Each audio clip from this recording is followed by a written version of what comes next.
Kapangyarihan ng Diyos ang Espiritu Santo at siya rin ang nagbibigay sa atin ng gabay. Siya rin yung nagpapaalala sa atin na, anak, ayan ang tamang sagot. Pag may exam, anak, mag-review ka. Mabuti ba yun? Mabuti ba? Uy, pilas mo ka, mabuti ba? Sabi ni Kuya Ebong ko.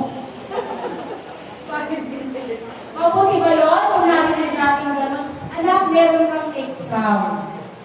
Baka pwede huwag ka munang gumala. Anak, meron kang exam. Baka pwede mag-focus ka muna sa pagre-review. Mabuti ba yun? Amen. Mabuti? Mabuti? Amen. Bakit mabuti?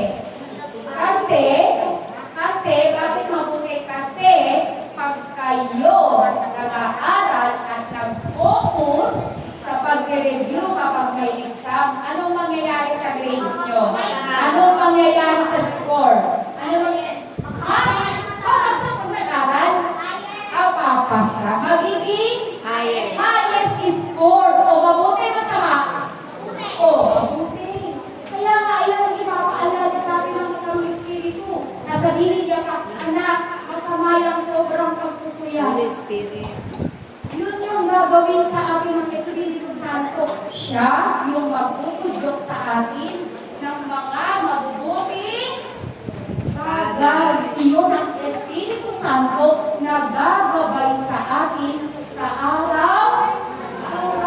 Kaya kayo, dahil mga bata pa nga kayo, dahil mga pag meron kayong narinig na udyok sa inyo ng Espiritu Santo, anak, magbugas ka muna ng tao. Abay, magbugas ka. Bakit? Pag hindi ka nagbugas, bakit? O, papaluin. Alam mo? Alam na alam, ha? Papaluin ka talaga. Diba? Kaya kapag meron na udyok, anak, bago ka maglaro, magbugas ka muna ng tao. Mabuti ba yun? Mabuti. Bakit? Pag sinunod natin, yung udyok na yun ng Espiritu Santo, ano mangyayari? Magkakaroon ng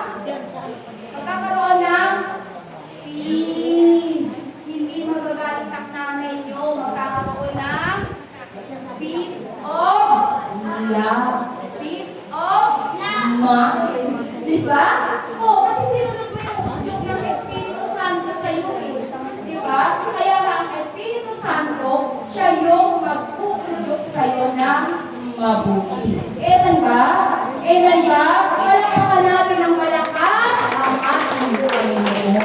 Yan. Kaya nga, sabi nga, ito daw mga kapangyarihan ito ay isang tanda ng ating pananampalataya. Sumasampalataya. Sabi nga, ang sumasampalataya ay maliligtas. Gusto niyong maligtas? Saan itong maligtas? Saan? Sa digmaan? Sa salot ng karamdaman? Kasi nga, dapat sumampalataya tayo. Kanino tayo sasampalataya? Sa ating Panginoong Jesucristo. Siya dapat sumampalataya tayo sa Kanya para tayo ay maligtas. Ang ating Panginoon ay ang isang siya yung pag-ibig ng Diyos sa makasalanan. Ayan ba? Kaya nga binigay siya dito ng ating Amang Yahweh para tayong lahat ay tubusin sa ating mga kasalanan at iligtas sa ating mga kahirapan, karamdaman. Kaya pag tayo ay sumampalataya sa Kanya, maliligtas tayo. Gusto niyo bang maligtas? Gusto niyo ba? Sasampalataya ba tayo? Palakpakan natin ng malakas ang ating Panginoon. Kaya nga sabi, kapag daw tayo sumasampalataya, tayo ay tatanggap ng tanda ng kapangyarihan. Sabi nga, yung mga alagad noon, kilala ba kayo mga alagad? May kilala kayong mga alagad, si San Pedro, si San Bartolome, yan yung mga alagad na kung saan sila ay pinagkalooban ng tanda ng kapangyarihan. Sila ay nagpapalaya sa mga demonyo, nagpapagaling. Ayan yung mga tanda ng mga alagad. Kaya kayo, sabi na kapag tayo sumampalataya, tayo din ay tatanggap ng tanda ng kapangyarihan sa Dila. dila. Yung katulad ng narinig nyo kanina, yung parang ganito. Lemonia, Letilia, Consia, Silvia, Latin. Naiintindihan niyo? Hindi, kasi nga, wala pa kayo kapangyarihan na makaunawa nung salitang sinabi ko. Ito yung pinatawag na gift of interpretation o makapagsalit ng mga wikang sinabi ko. Alam nyo, mga bata. Alam nyo, dun dati sa amin, dun sa may atlas, yung mga ganyang edad, yung mga batang edad na ganyan, nag-aano kami, nagsusoking kami. Nagsusoking kami ay nananalangin. At mula sa pananalangin namin na iyon, maraming kabataan doon, maraming kasing edad nyo ang nakapagsalita sa iba't ibang wika at meron din pinagkalooban ng mga pagsali ng mga wikang sinabi ko. Ganyan din ang mga edad nila sa inyo. So ngayon, syempre kaya sila wala dito kasi yung mga ibang nag-aaral. Busy na sila. Pero, nung time na sila ay pinagkalooban ng mga ganyang wika, lagi kaming nag-prayer praise. Lagi kaming nananalangin. Lagi kaming nagsusuki. Para yung kapangyarihan na yun sa dila ay ang magamit. Halimbawa, pag kayo pinagkalooban ng kapangyarihan sa dila, saan mo gagamitin? Gagamitin natin yan sa pagpupuri sa Diyos at kapag ang inyong mga dila ay binago na ang pananalita ng Espiritu Santo, hindi nyo na yan pwedeng gamitin sa masama. Kasi bakit hindi nyo na pwedeng gamitin yan sa masama? Kasi ang dila ninyo ay dila na ng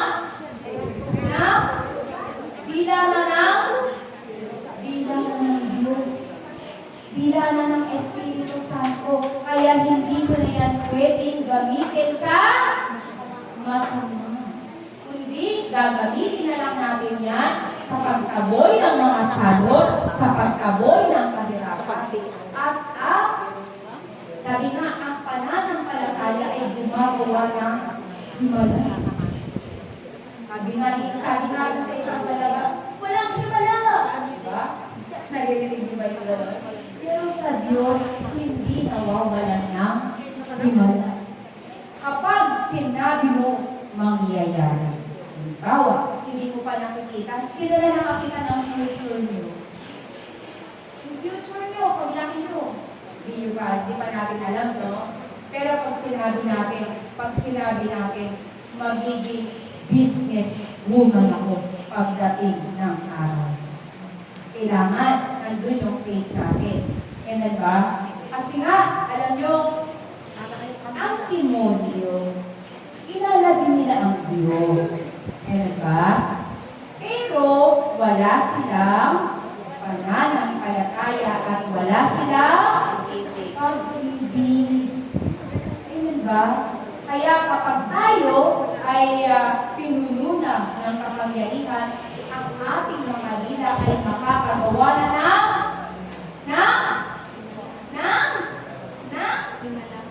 himala. Palakpakan natin na malakas ang ating Panginoon.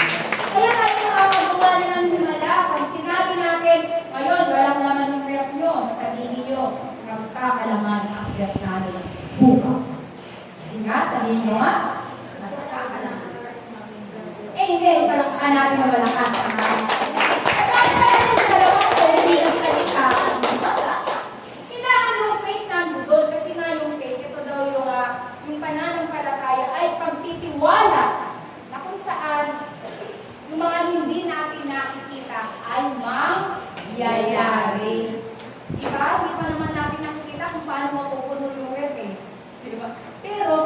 sinasabi na natin kasi meron na tayong pananampalataya. Sumasampalataya ba kayo sa Diyos? Na hindi nyo nakita niyo na ba ang Diyos? Ay, daig kayo ng tatlong bata sa Fatima. Doon bukas ang kanilang mata. Bakit? Bakit bukas? Sino yung nakita nila? Sino yung nakita nila? Nakita nila si Amen! Palakpakan natin ang malakas sa ating Panginoon. Yung tatlong bago, Fatima, nakita nila si Mama Mary. Paano kung may makakita sa inyo ngayon, nandito pala ang ating Panginoon? Diba? Hindi natin alam. Ito ay isang iwaga na ipapakita sa inyo ng Diyos. Palakpakan natin ang malakas. Gusto niyo ba makita si Mama Mary? Katulad ng tatlong bata sa Fatima. Alam niyo si Mama Mary, kung nakikinig kayo, sabi kanina, 3 years old pa lang daw siya, itinalagaan siya ng kanyang mga magulang sa kumbento. Eh kayo, ilang taon na kayo? 11. Wow. Ilang, di mo lang. 9. Kasi naman, naging 9 eh. 14. Alam mo ba, si Mama Mary, kung nagbili ay ilang taon? 3. Ha? 3 lang na nagbili? Wow! Ano kaya yung tsura ni Mama Mary? Parang bata naman. Hindi pa meron. 3 years old. Hindi si Mama Mary ay nabuntis. Ate Beno, ilang taon nabuntis si Mama Mary? 14. Ay, 14 years old, nabuntis na siya. Diba? Inilagay na sa kanyang sinapupunan ng ating Panginoong Jesucristo. Yun. Kaya makita nyo, babata nyo. Kayo yung pinadala sa amin ngayon, ni Amang Yahweh. Although marami kami in-invite na kaedad Nanay Aldi. Pero kayo yung pinadala sa amin. Amen ba? Kaya pakaswerte namin at kayo yung pinadala. Malay nyo, mamaya makakita ang inyong mga mata ng mga misteryo ng Diyos. Palakpakan natin ang malakas ang ating Panginoon. Yan. Kaya nga, yung mga panahon ng mga alagad, sila'y nakatanggap ng kapangyarihan. Kaya nga, sabi na yung mga panahon na yun, sabi nga, ang ginawa ng mga alagad, yung panahon na yun, tinalikuran nila